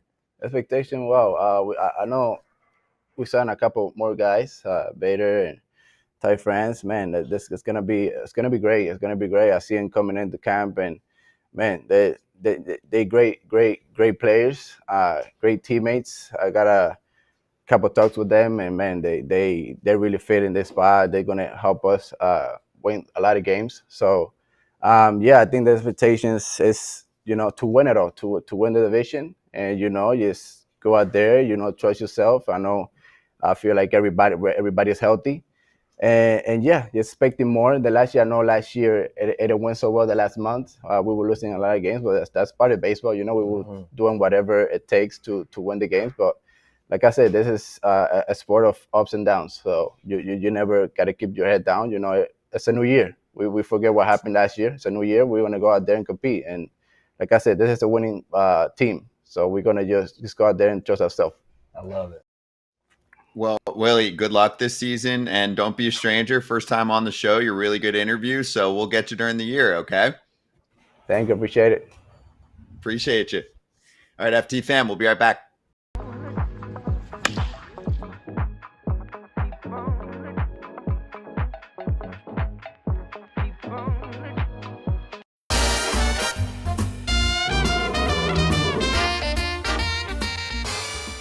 BetMGM locks. Yesterday was terrible. Cam, you're okay because you had a big boy parlay. I just picked Seiya Suzuki to do it in front of the home country fans, but it didn't happen today because he ran into the Dodgers pitching buzzsaw. So let's spin it forward. Game 2 is tomorrow morning. Again, 6 a.m. Eastern time. So, Cam, you want to cook something up for us first? Yeah, let's do it. Yeah, you know what? Not the start that we want to go with, but you know what? I learned my lesson. There's no way I'm going to pick against the Dodgers again. We are going Dodgers money line. It will not happen the rest of this season. I don't care who they're playing. Dodgers money line. We're gonna throw a little 100 out there. Hopefully, we can get that money right. Yeah, and you got the under 8.5 runs paired with Also, it. yeah, also 8.5. Plus You know 290. what? That Yeah. pitching looked too good on the Dodgers staff. I know we got Justin Steele again tomorrow. It's going to be, I think, another pitching duel. So, yeah. I jumped the gun on the over, too. We're going to stick with the under. Okay, I like that, but I'm going against your immediate what you just gave me because I locked in this next one, I think 2 days ago. I got the money line for the Cubs. Wasn't sure how game 1 was going to go. They had the experience. I'm going money line for the Cubs, and I bought it at plus 135, and I think now it's down at plus 125. So I'm putting 100 down. It's really tough to sweep a series, and I think this lines up really great for me. I like it. Thank you. Better than me, Kratzy. I appreciate it. I didn't want to do it again. I'll let you have this one. Yeah. Hey, and we can show the board while I give you mine. First 5 innings, under 4.5 runs. I got Steele and Roki Sasaki both looking really good.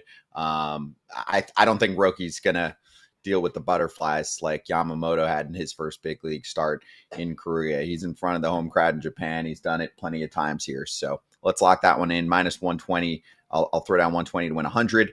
And hey, there is an odds boost token to start the season here. You can activate it on the BetMGM app only here for the Tokyo Series. You'll receive a bigger payout if your bet wins. So go check that out right now, FT fam. And if you have a gambling problem or concern, make sure you call the number 1-800-GAMBLER. We'll be right back to actually talk about this series a little bit more and a story about Roki Sasaki's recruitment that just came out from Ken Rosenthal.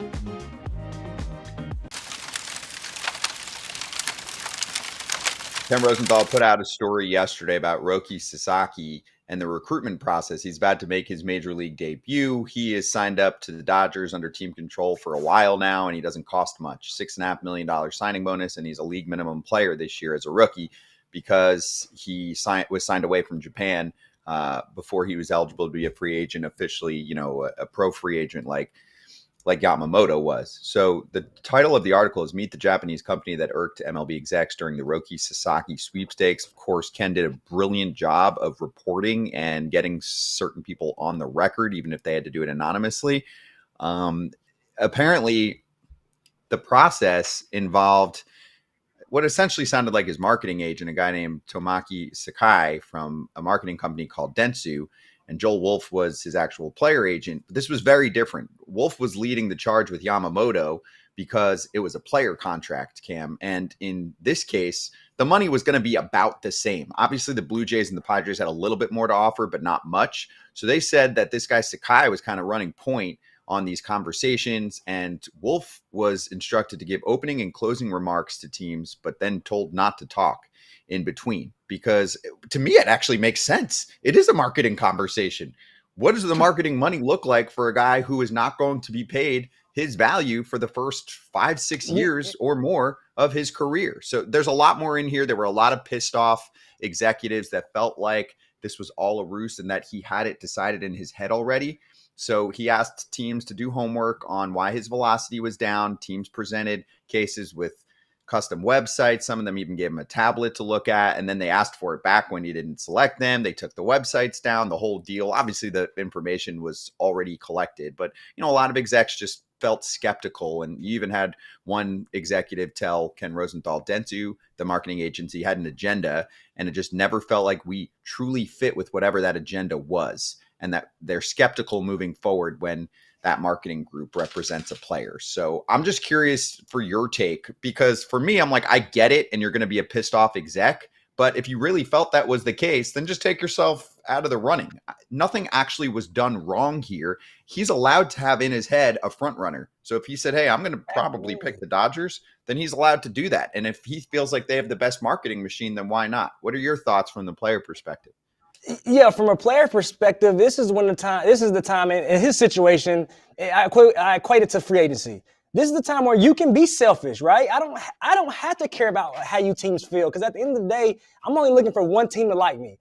We knew there were a lot of teams that like Roki. So as far as marketing, yeah, like you said, I don't see what the problem is. He wants to see where his marketing value is going to be the best, where it's going to be elevated the highest. So if he did have a front runner, that's his business. That's also his prerogative. So, for me, it just sounded like a lot of pissed off organizations that, they didn't get their prize, so they're upset. But at the end of the day, I think himself and his representation had every right to handle the situation the way they did. Let's see what information I can get from these organizations, who gives me the best information. Hell, he might have got something from somebody and gave the iPad back and don't take it to the Dodgers. So we'll see what happens. But for me, sounded like a lot of disgruntled organizations that just didn't get the prize that they wanted to get. I mean, every kid when they're 10 is like, this is the favorite team that I want to play on. Then every kid when they're 16, they start going through the process. Teams start talking to them. You could be a third rounder. Okay, I want to play in the minor leagues. And then you get drafted, and you're about to get drafted. I don't care what team I play for. I want the one that's going to give me the best opportunity to make the big leagues and make the most money. Things change. You know what? That's exactly what Roki did. And until we find out that there was a pre-signing deal, there was something already worked out, which is against the rules, all this is just boo-hoo, the wambulance backing up for all these executives. You put your best foot forward. You go and you give the presentation that you think will get this guy here. And now all of a sudden, oh, we didn't get him because there was a marketing agency. And sorry, you didn't get it. That's not his fault. That's your fault. And the player's being restricted on player salary, Cam. He's Exactly. going to make more money off the field over this course. And I'll just add this too. Going back over the process, we all heard about, certain courtship, ways that try to be had. Well, a lot of you guys who, try to make a pitch, it sounds like the pitch wasn't that impressive, right? I don't want to say any names, but certain guys bringing certain people in to meet them, and it's like, then you go meet Shoei and Mookie and I don't want to hear it. Like, at the end of the day, he made the decision that was best for him. And it sounded like the Dodgers, they did a better job of rolling out that red carpet than anybody else. So, hey, sometimes you got to look in the mirror and blame the guy that you're looking at. All we heard about this guy was all 30 teams won him. There's plenty of free agents out there that nobody even made a single run at. You think this dude who's like, I can go anywhere I want? I'm going to go somewhere where you didn't put any players around me like this team did. Good for the Dodgers. They've put their best team out there. And if you really want players like this to come over on the cheap, on like less than what they paid Paul Skeens to be drafted out of LSU, then you know what? You got to put money up front. Ain't nobody coming to your golf outing if you ain't got awesome prizes. Don't cheap where you're cheap. I love it. And also, for the salary cap criers, wouldn't have mattered either way. You're telling a guy that he's essentially going to get the same money regardless. This is what you'll get more of. They will pick a place based on where they feel like they have the best opportunity to make a little extra money off the field. It could give an even greater advantage to a bigger market. Keep that in mind here. Other teams also could have made wild offers to Yamamoto, to Shohei Ohtani. Now thinking back, I think some teams are like, man, we should have offered Ohtani $1 billion or more just to see if that at least swayed things because of how much money he's making guys off the field. And if I had Ohtani, how much would that have helped the recruiting process with someone like Roki Sasaki? So the other thing that I want to point out from this article, guys, is the Blue Jays factor in here. So Ken pointed out that executives were pissed off about Toronto being in the final running along with the Padres and the Dodgers. Everyone was okay with the Padres. It's a West Coast club. It's a smaller market. Yu Darvish is there. It's a good team. Great. That all made sense. But other executives were pissed about Toronto being in the finals because Joel Wolfe, Sasaki's agent, said at the winter meetings he wanted to join a team that had success on the field and a history of developing pitchers. And execs were like, well, the Jays haven't won a postseason game since 2016, and it's not like they've done a great job at developing pitching talent, okay? So, again, I'm going to come back on that and say they run things in Canada. And if this guy is looking for that extra bang for his buck, this is a place where they felt like he might have been able to absolutely dominate that market. The other factor here, Kratz, Dentsu, which is that marketing agency, they said there's no comp in America to what they do. They basically do deals on every front. They do advertising deals. They even have the media rights contract right now. So Major League Baseball being watched in Japan actually benefits them. They profit off that. So some people were like, oh, maybe they actually do want Roki Sasaki to end up on the East Coast and dominate with a different team in the AL East, right? And so we have, which they used to have, I guess, years back with Hideki Matsui playing and then Ichiro at night. You'd have basically Japanese baseball fans filling up 6 hours of content instead of 3 hours of content. I do think that's what was going on behind the scenes. So we like to try and give you the business side of baseball. That probably was being weighed, at least to some extent. Hey, can we talk this guy into being the face of East Coast baseball for Japanese players, and everyone will watch the Blue Jays, and then they'll watch the Dodgers later on that night, because the fans out there are connecting with a particular player, and then they are adopting that team as their team. So I thought the article was fascinating by Ken. There was definitely some crying from executives for losing the battle. There's definitely some things that can be done to fix that. Exactly. So I thought it was really cool, though. And ultimately, though, at the end of the day, it was going to be his decision. Nobody's going to know what they actually said to him, but they might have just said, hey, we're good with either of those teams. Who knows, Kratz? Maybe they were trying to talk him into joining the Blue Jays, and he just said, listen, I don't feel like there's going to be enough winning or enough around here. I mean, Vladdy Jr. is supposed to be the face. He wasn't even at the meeting. Like the Dodgers were sending all their big boys. So I thought it was really good timing from Ken to put this out because he's about to make his debut. And he ended up in a place where he wanted to be in a fair process. The pre-cut deal. What's the pre-cut deal? Oh, we're going to give you our whole bonus. That's what every team is going to do in this case. So I do think that the Toronto part made sense to me, even if it didn't make sense on the field. And maybe that's what cost them. I hear you. Let's see what the smart Pablo Lopez has to say about it. Ooh, we have Pablo Lopez joining us next. We do. All right. We So do. as soon as he's ready, we'll get to him. We're good. All right. Let's go back out to him. Pablo Lopez joining us right now. Twins pitcher joining us again on FT. Pablo, great to have you. How's spring training going for you? And I can tell from the outfit, maybe a little bit of a hot day in Fort Myers today, right? Spring training is going great, man. It's we've been blessed with zero rain, but the sun is always out and it's always hot. I swear that I pitched a couple of days ago. I went through 3 jerseys, 2 different sweatshirts. We have this thing called like a cool mitt. Like I sit on the dugout. There's like a cool thing that's supposed to keep me from sweating. I can tell you it doesn't work. Yeah. I'm still changing jerseys nonstop. But spring's been great. The body feels in a good spot, recovering well. 87 pitches last start. So, I mean, I felt them because I haven't pitched that much in September. But everything's in a good spot with 1 more week to go. Before we get to the pitching, and this is probably going to throw you guys off a little bit, I want to ask, do you miss hitting at all? And I'm saying that because you guys, this is my teammate, a lot of different teams. You know it's bad, Kratzy, when you're on the bench and they go, hey, Pablo, grab a bat first. Oh. I'm going down. You know what? It might be I'm coming to the end. When they got Pablo pinch hitting over me or anybody else on the bench. Do you miss swing the bat a little bit? I love it. I'm a 250 hitter as a pinch hitter. I feel like I have 4 pinch hit appearances, and I love it, man. I miss it so much, and it was like a fun little distraction. And you ask any pitcher that used to hit, and we all know exactly how many hits we had in the league. I have 11 hits, 131 batting average, Hey, I'm telling 4 doubles, and I struck out 55% of the time, but I focused on the hits. I got 11 of them. I'm telling you, he was good enough for them to actually think about, maybe we should just have Pablo go up there and hit. But I want to talk about the Arsenal. We played together. Then we had the chance to face each other. I remember early on in your career, heavy sink, heavy changeup. I want you to talk about what you just talked about as you've had success that way, but over the course of your career, the repertoire's kind of changed a little bit. Talk about the success you've been able to have that way, but now, and the reason why you had to make a change. I thought that was pretty cool. Yeah, it's a never-ending process. Earlier in my career, like my 22-year-old self and my 29-year-old self, completely different people. I mean, I used to have hair. I don't have any. I don't have hair anymore. I'm sure Kratz can relate to that. But no, man, it's never-ending. The league always adjusts, and I used to be heavy sink, heavy changeup, and I had success with that all the way through the first half of 2022.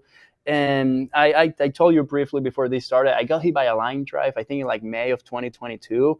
And suddenly my mechanics changed a little bit and I started throwing everything from a higher slot, which gave me a little less movement on the changeup, but it put my hand like in a weird position to create more movement to my glove side. Right. The Twins traded for me in January 2023 and they like my hand supination, pronation, something, and it was in a much better spot to develop pitches that move to my glove side. They unlocked that ability on me, and that same angle allowed me to throw a little harder. I kicked up the cutter. Okay. I told the cutter to beat it. Right. It was too short.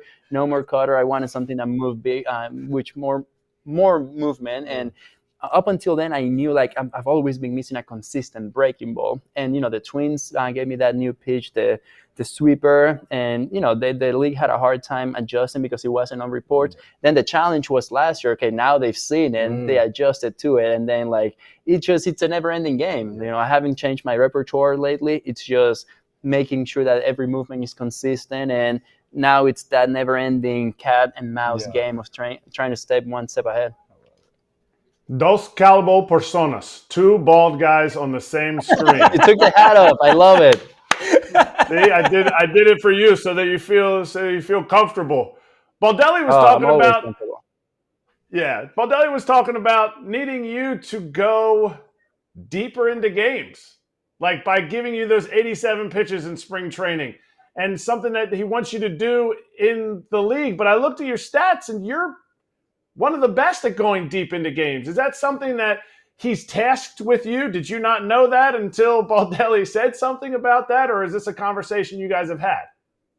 No, this conversation happened a while ago. It happened the moment I got traded. I'm like, hey, like I like to pitch deep into the games, and first things first, I have to earn it. Like one thing is to tell you I like pitching deep, but then if I'm throwing 90 pitches in 5 innings, I'm never gonna get there. So I have to earn that trust. I had to show to him that I'm willing to attack the zone. I'm willing to like challenge hitters to square me up if you can or if you want. And he's been very like trusting. He felt comfortable with me saying those things, and then he challenged me like, okay, like you think you can do that, then let's go and do it. And I take a lot of pride on that. I work really, really hard. I became very diligent, very thorough with my routine. I mean, that routine, I tell you, like it wears me out sometimes. And it's one of those things. It's so extensive that there are some days and I'm like, wow, do I want to go through like a 2-hour prep? But then I think to myself, but this is what gets me ready. This is what allows me to go 95 pitches, 110 pitches. And if I need to get 96 in the 7th inning, I know it will be there. So it's a never ending, like I asked Rocco to give me that trust, and then I have to perform in it. So last year we had a lot of good moments in the second half where it was deep into the game. He gave me the trust to like get out of a jam, or he pushed me to 112 pitches a few times, and I love that. I prepared myself for that, and I mean my early career years, I was preparing myself so far. I'm 29 years old. I took care of my body really good young. So when I'm this old, I'm ready, and I'm doing this for my 35-year-old self, my 36-year-old self. So that's always my mentality. Like when I'm in the weight room sweating, squatting, I'm like, okay, I'm not doing it for March 18th. I'm doing this for September 29th. I'm doing this for the American League Championship Series. That's when I know those squats, those goblet squats or pull-ups really matter. Yeah, I had you as a young guy, and even at a young age, you were one of the guys, even though I was a position player, it seemed like we were always having little conversations about what you need to do or what you might need to do to get better. You've accomplished so much, at this point in your career. When you look at the deal that you signed, you look at a team that has had a history of winning, did you find yourself hearing about any of those conversations about you possibly been on a trade block? And if you did the Twins have any conversation with you, or where were you on that? Or were you just kind of focused on, this is where I am, this is where my feet are, and this is what I'm going to focus on? I was in that spot. I was in that mentality, like this is where my feet are. But I do have a lot of family members that are that are always up to date with news, updates, rumors. So my aunt was really, really good about sending me rumors, but then she would get upset if I didn't elaborate on those rumors. I'm like, sorry, I don't know if those are true or not. But my whole mentality was like, I'm going to be where I'm supposed to be. Like, as of today, I mean, I'm talking about the offseason. As of today, I'm a Minnesota Twin. I'm working out with my Twins gear. I'm staying in touch with my Twins people, making sure that when we show up to Fort Myers and it's going to be hot and humid and muggy, we're all ready to go and ready to grind. And I mean, I've had a really, really good time in Minnesota, like baseball-wise, career-wise. It's been a blessing, and the Twins have just provided me with so much to get better as a pitcher, but also as a person, taking advantage of a platform that we have with the Twins community. Your fellow countryman, Martin Perez, was on the other day. He runs an academy down in Venezuela. Can you hit on a little bit? I mentioned it, and I feel like anytime we have somebody from a Latin country that's had success here, made some money here, needs to speak on how Major League Baseball needs to make sure they protect young Latin players who don't make it. Pablo Lopez, Martin Perez made millions of dollars. You guys are fine. How can Major League Baseball protect and watch out for those guys? Because there's a lot of them that don't make it. It's a loaded question, man. And when I hear scenarios like that, the first thing I think of is education. I was fortunate and blessed enough that I was able to graduate high school before I got into professional baseball. But nowadays, like everything has changed so much, where you see 12, 13-year-old kids like, okay, I'm not even playing baseball for fun. I'm practicing baseball to become a product so I can hopefully sign for some money when I'm 16, 17, or 18. But then you have the group that, they're not blessed enough to sign, and that's when you get into like, okay, this kid lost his entire teenage years. He didn't even go to high school because of this. So it's just, and I really preach the Minnesota Twins for implementing educational programs, and when I signed back with Seattle in 2012, we had English courses, English classes, but we didn't have education. And I went to the Dominican Republic in January to the academy, and I was there for the high school graduation of the kids. And it was really touching for me because education's always been very important in my family and in my life. So seeing the young kids being willing to I signed for baseball, why would I even get an education? But they know it's important because at some point their baseball career might be over without getting to where they wanted to get. And now they learn the language, they learn social skills, they learn how to, be good enough with their eyes to be a scout, to be a front office member. And every time I go back home, and I try to go back once a year, I always go to the stadium where I grew up playing, and I do a little equipment distribution. I just make sure that, the kids are in a situation where if I can see it, I can become. And if they choose to pursue baseball aspirations, and it's really fun. And I go with my grandma, and she loves it. Nice. Everyone says hi to my grandma before they say hi to me. She feels like she's the She's mayor a real of town. superstar. She's a real Yeah, superstar. yeah. There's a mural of me. No one cares about that. They want a picture with my grandma. That's awesome. But I always take the opportunity when I go back home to just let the kids know, and just everyone, that there is so much more to life beyond baseball. Yes, you see me on TV as a baseball player, but you just know everything that went on to get to this point, and how much I do of other things to make sure that I am involved in a community, that I'm here for Twins territory. They come to the stadium to support me. I want to support them. I want to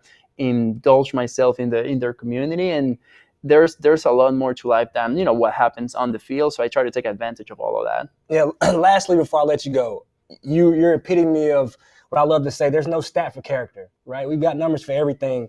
But I watch these guys as I come into the clubhouse. I watch how they follow you, how they interact with you. What has made you become such a good leader, and made you care about being such a good leader, other than just the performance aspect of it? Guys like you, man. Guys like you. I told you that earlier when I walked in here, and I tell you, the example I gave you is true. I remember in 2018, everyone that made the opening day, you gave us a portable PlayStation 4 at the time case with our photos in it. And last year, I was like, you know what? I remember that. That stayed with me. That stuck with me. I want to do something like that. So I made sure that the equipment manager told me everyone that was making their first opening day, and I contacted someone through my agency, and I got them customized Scotch whiskey bottles with their names. Congratulations on opening day. And it's just about legacy. You want to do right for those that did it before you. You want to do it right for those that come after you. So guys like you that was in the Marlins clubhouse in 2018 is just an inspiration and motivation, and something I carry with me. I'm still much better at showing leadership with actions rather than words, but the Twins have pushed me to be a little more vocal, take up on that role. And again, guys like you is what just gave me that sense of this is what real professionals look like. This is how you make young guys feel comfortable, to be themselves, because if they're themselves, they're going to be the best version. Absolutely. And that's going to help us win ball games. Yeah. Thank you, bro. I appreciate that. Yeah, that's an awesome story. Yeah, obviously you're the man, Cam, and you too. I forgot about them. Really I forgot about them PlayStations. It was sick. Actually, had that orange Marlins spring training. It was cool. Yeah, it was I really actually forgot about that. That was pretty cool. Well, Pablo, we always enjoy these. Yeah, keep being yourself. It's great to have you on. You're a great ambassador for the game. So thanks for joining us. Good luck this during the year. Appreciate you guys. Thank you. Thank you. FD fan, be right back.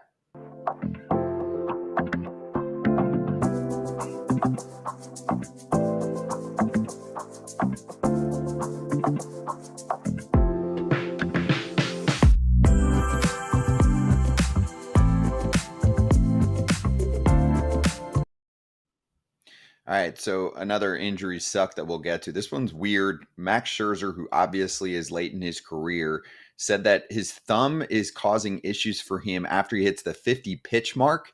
And he said it's crucial to arm health. He said, he had examples in the past 2 years where a similar issue actually led to injuries elsewhere. So he said the thumb issue flares up in his recovery, and that he said pitching through it could actually lead to a shoulder issue. And then here's the tweet from Hazel May, who says, it's from Scherzer, the quote, "It just hurts to grip the ball, but the more critical thing here is what I've learned over the years is that your thumb is absolutely critical to your arm health." So what do we think about this one? Because I think that the Blue Jays are going to have to be in a really good spot for everything to work out, guys, Cam, and for them to be competitive in a division where there aren't any bad clubs. Yeah, especially when you look at what Boston has done. I mean, we know the Yankees are going to stay competitive, the Baltimore Orioles. But, yeah, this is unfortunate, because when you talk about this type of injury, and I'm sure Kratz can maybe expound on it a little bit more, Max Scherzer, we're talking about a thumb, right? We don't want thumb to go to arm, to go to elbow.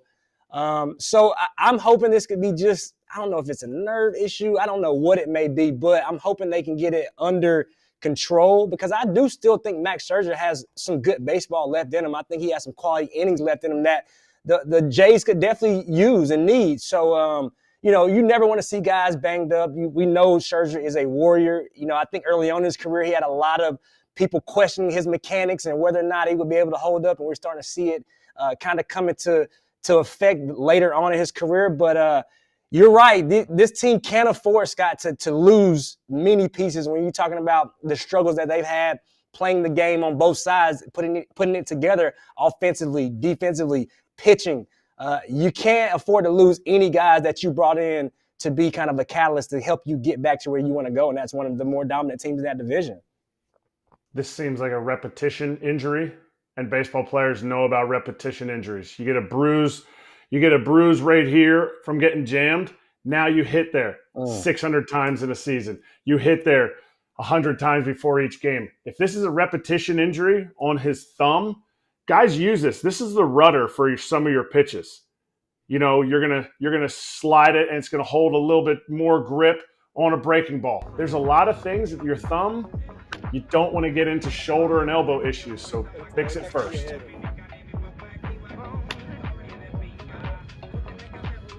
Yeah, that's what he said. That's what he said. That's what he said. That's what he said. The crazy thing is, no one knows what direction it's going to go. I don't think he knows what direction it's going to go. Sometimes it's Kratz, sometimes it's Sims. It's just, you try to just get it over the plate, and the one game he picked up in spring, he threw 10 of them that, everyone missed it by like 10 feet. I feel like so. I'm sure he's going to be pretty amped up for his first start for us tomorrow. And, hopefully he can get his nose under control and not be too erratic. But, we tried to tell him that there's no pressure on him. I mean, Yama forced last year in Korea, hardly made it out of the first inning. And so, there's no pressure. It's you just go out there and be who you are. Have some fun with it and let us work behind you. Let the offense get you some runs, and, we'll go from there. The ball does a little bit different things over here in the Tokyo Dome. The compressed air through the roof, and being at sea level also, just the ball has a lot more rise. Even the American balls, they have a lot more rise. We found that out during the exhibition games, and so the balls aren't doing entirely what they're supposed to do. So a lot of guys underneath balls missing them and popping them up, and I think we saw that tonight. That was really good stuff from Max. And yeah, there were a lot of pop-ups today in game one of the season. Awesome to have him on. Just going to plug this part. Full interview is up on the FT YouTube channel, including that full post-game show from this morning. We're up at 5 a.m. You can barely see my eyes because it looks like I'm so damn tired. But I am here. I'm with you. I'm awake. But 6 a.m. game. Przinski's actually on the call again for game 2, and then we'll do another post-game show. I do want to keep moving. So let's also plug our guy Trevor May with Mayday yesterday and a little clip from that. Why is he underrated? Well, let me tell you. One, he's on the Angels. The biggest reason usually is because he's on the Angels. When you think Angels, at least a couple years ago, it was Shohei Ohtani and it was Mike Trout. He's 31 years old. He's been there for a while. But he's what we call a producer. Plays left field. Just upped his defense. Got his first year last year of above average run value on his defense. According to StatCast, he was in the top 74th percentile, which top quarter of the league.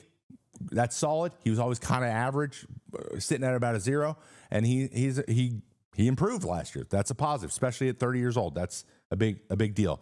He was a 2.3 WAR player for a bad team. I get it, but every year he's a 2+ WAR player. That is what you want. He's a career 110 OPS plus with a 111 last year. Went 25 and 75 home runs and RBIs. That is hitting 25 pumps. is, I think every team will take that. That was a career high. He actually had a career high in home runs, RBIs, and stolen bases with 6. Just had to throw that in there. And he played 156 games. Yes, he hit 246. The strikeout numbers may be a little bit high, but he actually had a lot of plate appearances. So it's not that bad. It's about league average. He walked a good number of times. 60 times isn't bad. And hit 25 home runs, 26 doubles. This is just like any team would be better with that guy. So he's a well above average player.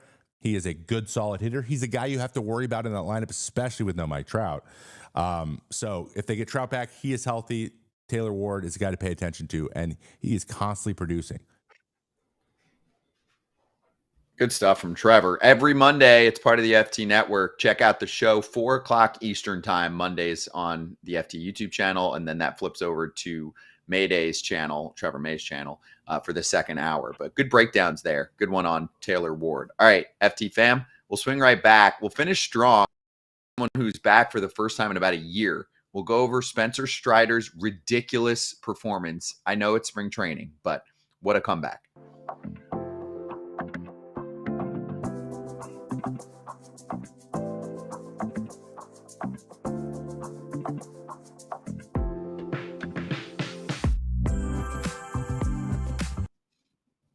I'll bring this up too, since we have a moment. Jesse Rogers during the game this morning tweeted, seeing some of those close pitches reminds me of a conversation I had with a manager last week. He's a little worried that on opening day, a player's going to forget and he's going to tap his head for review, and the ump will take it as a sarcastic gesture since they can't actually challenge this year. Kratz, this would so be you. This would be you in the clubhouse before game 1, right? Where a teammate would go, yo, 10 G's if you just do this during the game at one point when the ump screws up. 10 G's? That'd have been simple. I'd have gotten out there first pitch. But hey, what you have to understand is almost every catcher that I've never known that's been on a team for more than a month has something to the dugout to let the manager know, like, that was a strike. He missed it. You know, some guys, they'll like tug their mask. Some guys will adjust their strap. It's a way to not show up the umpire, but it's also a way to let the manager know, hey, he's not giving us this pitch. Like, this was there. You can't just look over and be like, it was a strike. He missed it.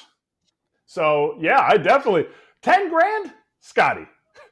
You gotta lower. You can lower your sights. You can get a coupon for me. I'll do something for. I mean, I might give that for $250. Hey, $10,000, I do it every at bat, right, Kratzy? Every time there's a miss, you do this, and you turn and you go, next year, you're done. Robo-Ump's coming for you next year. Max.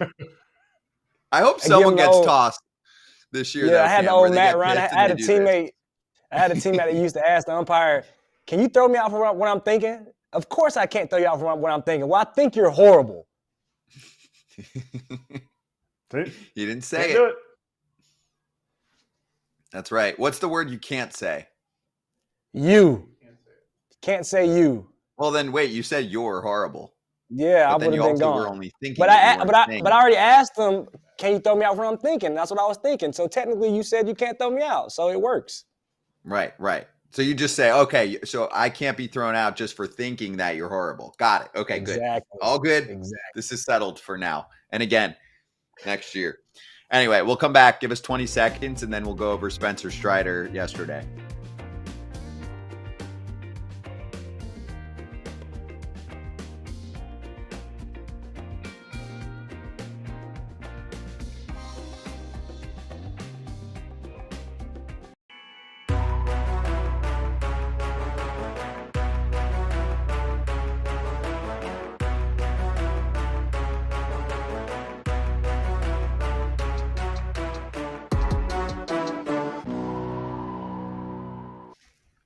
Let's slap. Spencer Strider returns to the mound in spring training for the first time in 11 and a half months since he went down with the elbow surgery. 27 pitches, 23 strikes, 8 hitters faced. He struck out 6 of them. There was 1 fair ball on the first pitch that he threw. 0 pitches thrown while behind in the count. Jason Stark posting the stats. Ridiculous. And then here was the post-game quote after his first trip to the mound since last April. Said it was fun to play again, and this is great. Cam, he goes, that was definitely kind of a rare emotional moment for me on the field where I was happy instead of just angry at the world. Yeah, I loved. And now, was that him speaking on how he usually attacks hitters? Does he usually attack guys angry? Yes. Well, if that's what we're doing, happy and smiling, then we might need to go ahead and bottle that up, right?